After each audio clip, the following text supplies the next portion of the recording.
Hello mga boss, welcome uli sa ating channel. Isa na namang magandang topic ang pag-uusapan natin sa video natin ito.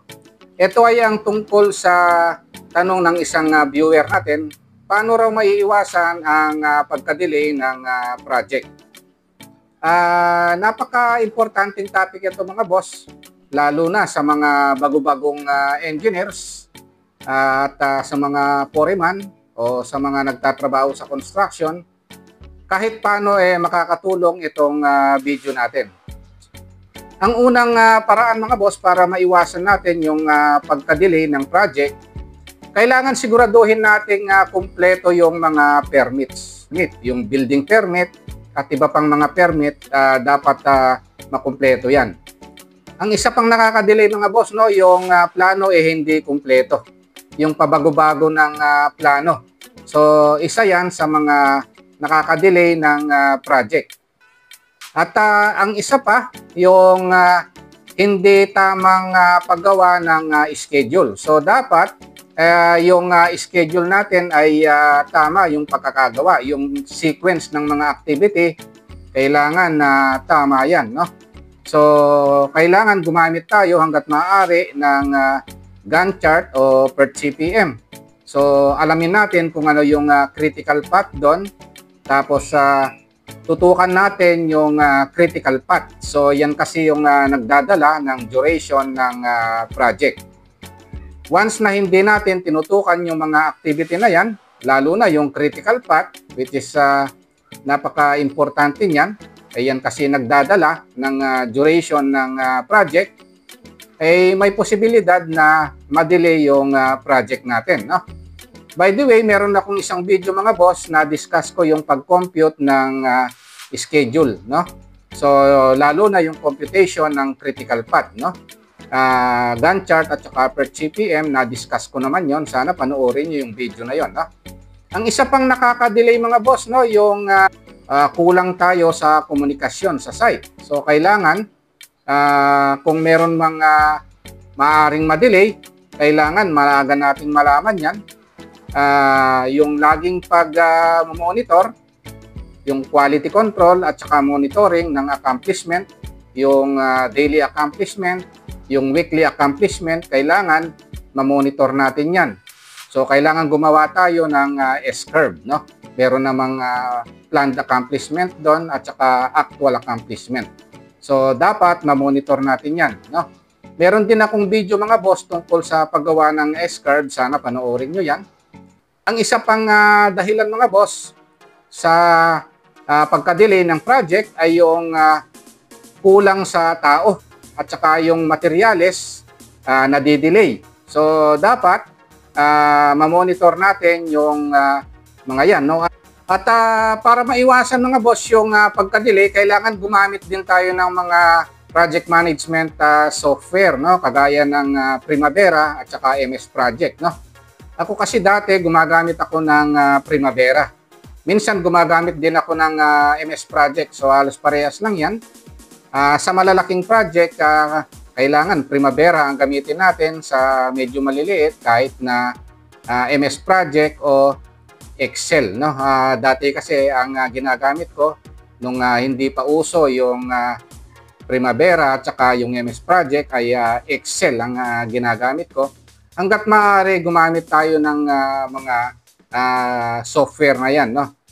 Kung walang-wala, kahit na Excel, pwede naman kayong gumawa ng Gantt chart, no, sa Excel. Which is na-discuss ko naman sa ibang mga video mga boss kung paano gumawa niyan. Sana panoorin niyo yung mga video na yon. Ang isa pang nakaka-delay dyan mga boss, minsan yung budget natin na hindi sapat. No? So dapat tama yung budget natin at meron din tayong emergency budget. No? Ang iba pang dahilan ng pagkaka-delay ng project mga boss, no? Minsan may nangyayaring darating ang napakalakas na bagyo. No? Maraming trabahador ang hindi papasok sa trabaho.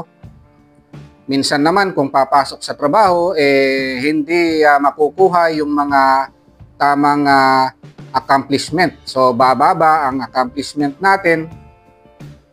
Ayan ay isa sa magiging dahilan ng pagkakadelay ng project. Minsan na bihira mang mangyari mga boss, merong napakalakas na lindol ang darating kagaya ng nangyari sa Thailand, sa Myanmar. May mga nasirang gusali na damage.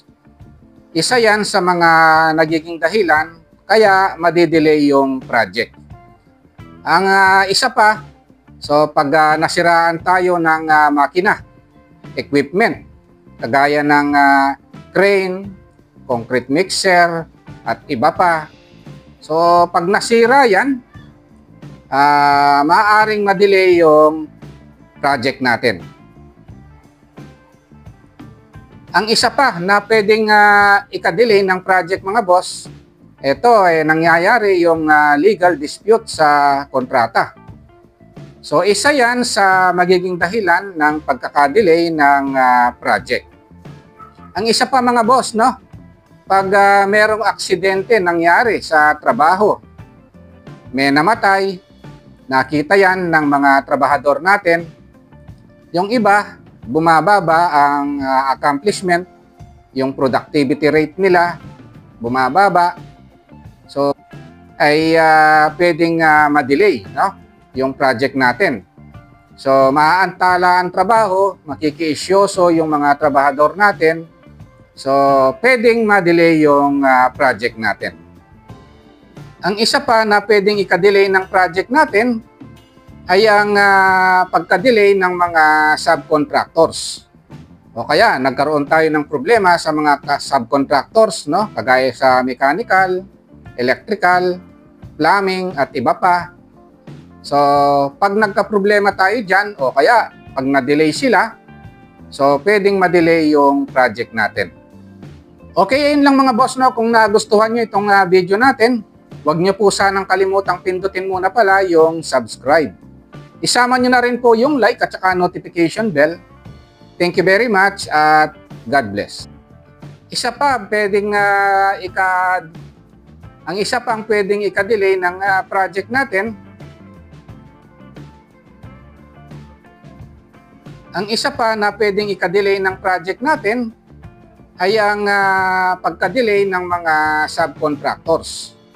O kaya, nagkaroon tayo ng problema sa mga subcontractors, no? Kagaya sa mechanical, electrical, plumbing, at iba pa.